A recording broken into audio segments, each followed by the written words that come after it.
Hello আসসালামু আলাইকুম দর্শক, আমি হচ্ছি খুশবু আফরিন কিচেন অ্যান্ড ব্লগ চ্যানেলে আপনাদের সবাইকে আবারও ওয়েলকাম জানাচ্ছি। তো আজকে আমি আপনাদের জন্য 3 ধরনের লেবুর শরবতের রেসিপি নিয়ে এসেছি। আপনারা চাইলে এটা ইফতারে ট্রাই করতে পারেন। আশা করছি আপনাদের কাছে ভালো লাগবে। তাহলে চলুন আমরা শরবতটি বানিয়ে নেই। তো আমি চলে আসছি শরবত বানাতে। তো আমি একটা গ্লাস নিয়ে নিয়েছি, আর এখন আমি দিয়ে দেব সামান্য নরমাল জল। নরমাল জল দিলে চিনি তাড়াতাড়ি গলে যায়, তাই আমি সামান্য নরমাল জল দিচ্ছি। আর এখন আমি দিয়ে দিচ্ছি 2 চা চামচের মতো চিনি, আর আমি চিনিগুলো গুঁড়ো করে নিয়েছিলাম, আপনারা এটা গুঁড়ো না করেও দিতে পারেন। আর এখন আমি দিয়ে দিচ্ছি 2 চা চামচের মতো লেবুর রস। তারপরে আমি দিয়ে দেব সামান্য ব্ল্যাক সল্ট। তারপরে আমি দিয়ে দেব এখানে আমরা যে রেগুলার যে লবণটা খাই ওই লবণটা সামান্য দিয়ে দিলাম। আর এখন আমি সব কিছু একবার খুব ভালোভাবে মিক্সড করে নিচ্ছি। আমার মিক্সড করা হয়ে গিয়েছে।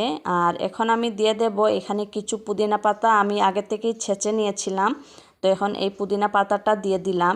আর এখন আমি দিয়ে দিচ্ছি ঠান্ডা জল। তো আপনারা চাইলে এখানে কিছু আইস কিউবও দিয়ে দিতে পারেন। তো হয়ে গিয়েছে আমার শরবতটা। এখন আমি আপনাদেরকে আরেকটা শরবত বানিয়ে দেখাবো।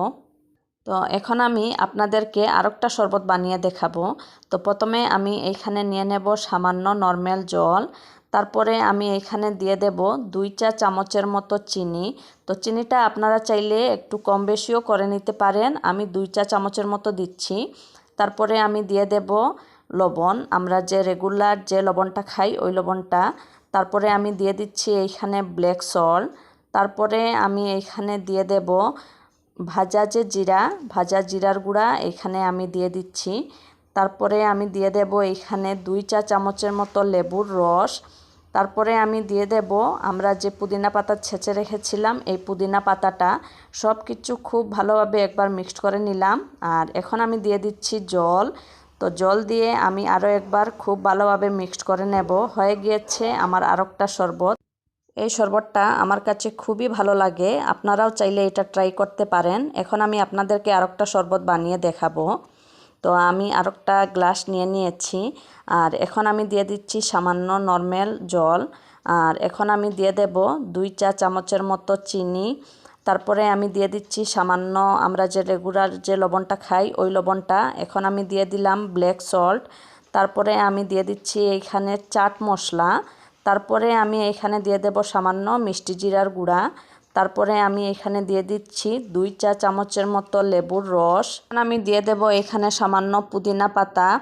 আর দিয়ে দেব আমি এখানে ঠান্ডা জল। আর আমি এখানে সামান্য ভাজা জিরার গুঁড়াও দিয়েছিলাম। এই জায়গাটা আসলে কেটে গিয়েছে, আমি আপনাদেরকে দেখাতে পারি নাই।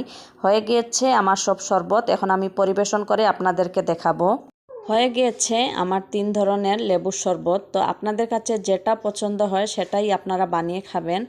আর আমাকে বলবেন আপনাদের কাছে কীরকম লেগেছে। আর আমার রেসিপিগুলি যদি আপনাদের কাছে ভালো লেগে থাকে তাহলে প্লিজ একটা লাইক দিতে ভুলবেন না। আমার রেসিপিগুলি আপনার ফ্রেন্ড অ্যান্ড ফ্যামিলির সাথে শেয়ার করবেন এবং আমার চ্যানেলটিকে সাবস্ক্রাইব করবেন। আসসালামু আলাইকুম।